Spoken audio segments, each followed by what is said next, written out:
Pay close attention, because the fallout is landing in American homes. The promise was simple.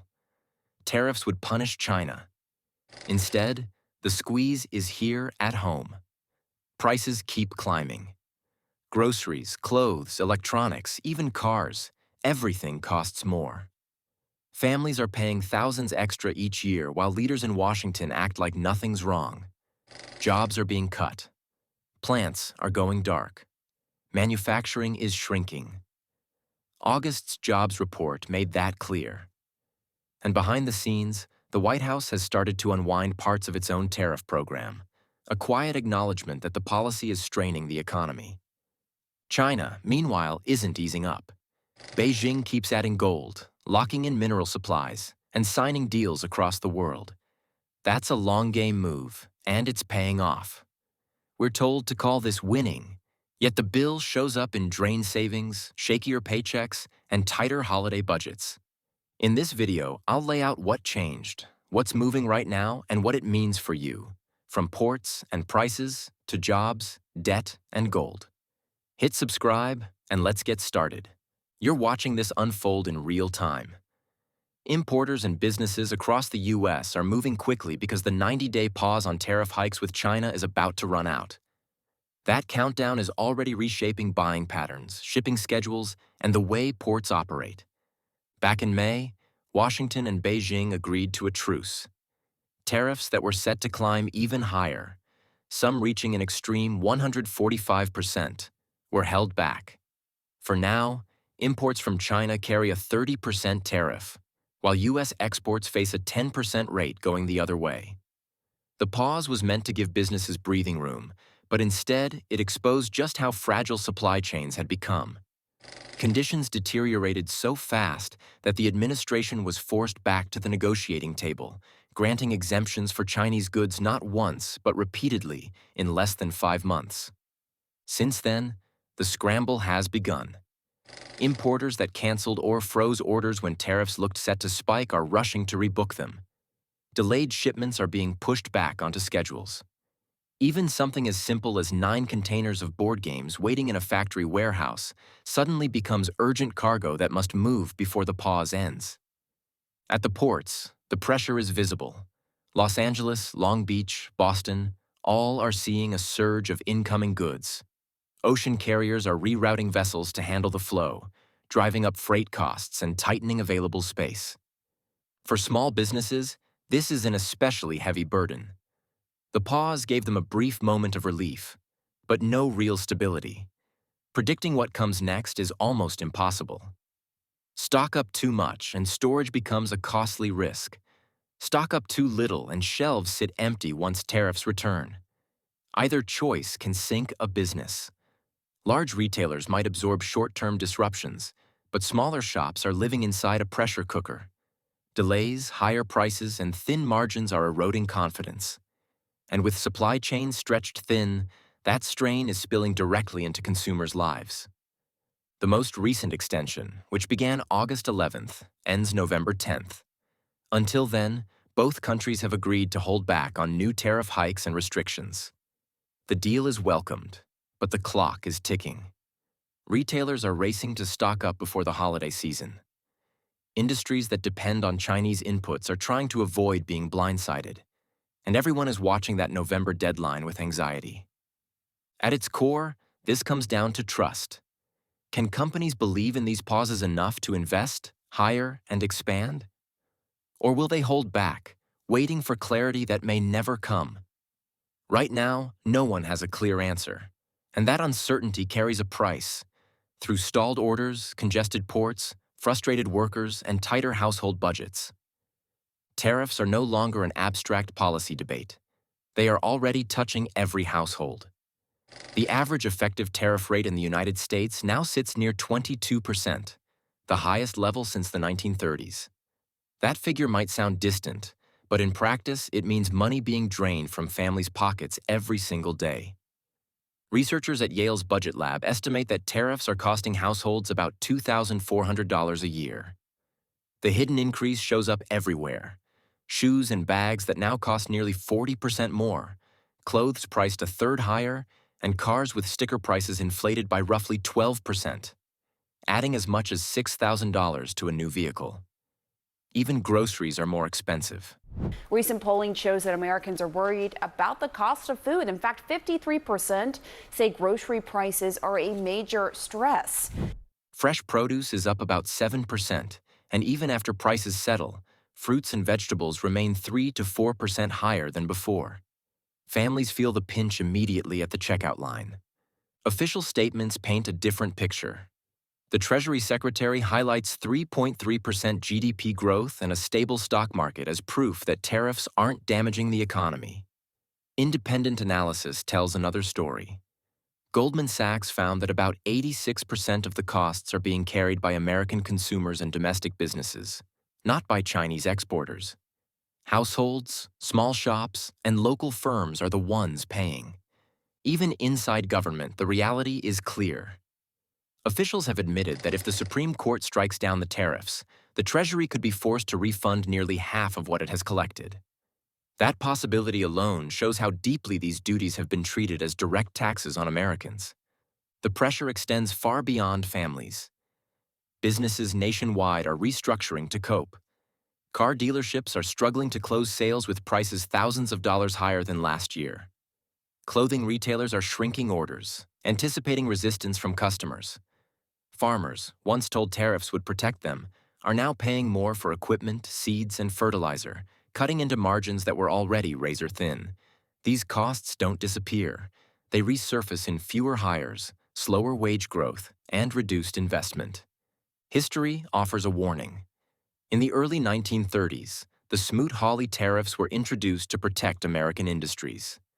Instead, they provoked retaliation, collapsed exports, and devastated farmers, deepening the Great Depression. Those echoes are growing louder as similar conditions emerge today, and the promised benefits have not materialized. Tariffs were supposed to force China to cut exports, buy more American goods, and open its markets. Instead, China has shifted trade toward other partners, built up domestic production, and shielded its critical industries. The United States is left absorbing the costs without seeing the intended gains. The strain is showing most clearly in jobs, especially across manufacturing. The latest report revealed that only 22,000 jobs were added in August, well below the expected 75,000. June's figures were even worse after revisions showed an outright loss of 13,000 jobs, the first decline since 2020. Manufacturing has been hit particularly hard, losing 12,000 positions in August alone and 78,000 compared with a year earlier, numbers not seen since the early months of 2022.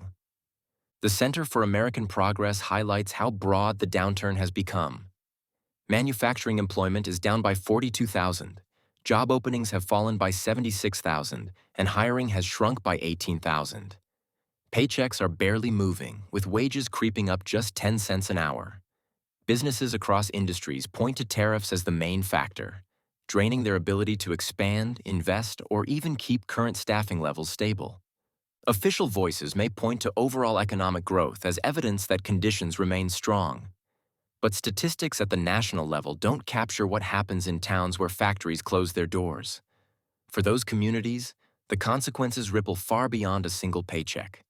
When manufacturing jobs vanish, families lose income, local schools lose funding, healthcare systems weaken, and small businesses dependent on steady wages struggle to survive.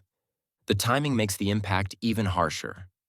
As the holiday season approaches, many households are forced to make difficult choices, whether to cover essentials, keep up with rising bills, or set aside anything for celebrations. For families who depend on manufacturing, the season that usually brings stability and joy is being overshadowed by the uncertainty of shrinking job security. The strain from tariffs is also showing up in critical supply chains. Materials like graphite, tungsten, uranium, and even gold bullion are at the center of modern industry. They are essential for electric vehicle batteries, advanced electronics, manufacturing equipment, and nuclear energy. Yet as tariffs piled up, policymakers rushed to carve out exemptions for these very resources. Quietly and quickly, the speed of those decisions revealed just how fragile the situation had become. Gold illustrates the tension most clearly. Almost immediately after exemptions were announced, its price shot past $3,600 per ounce.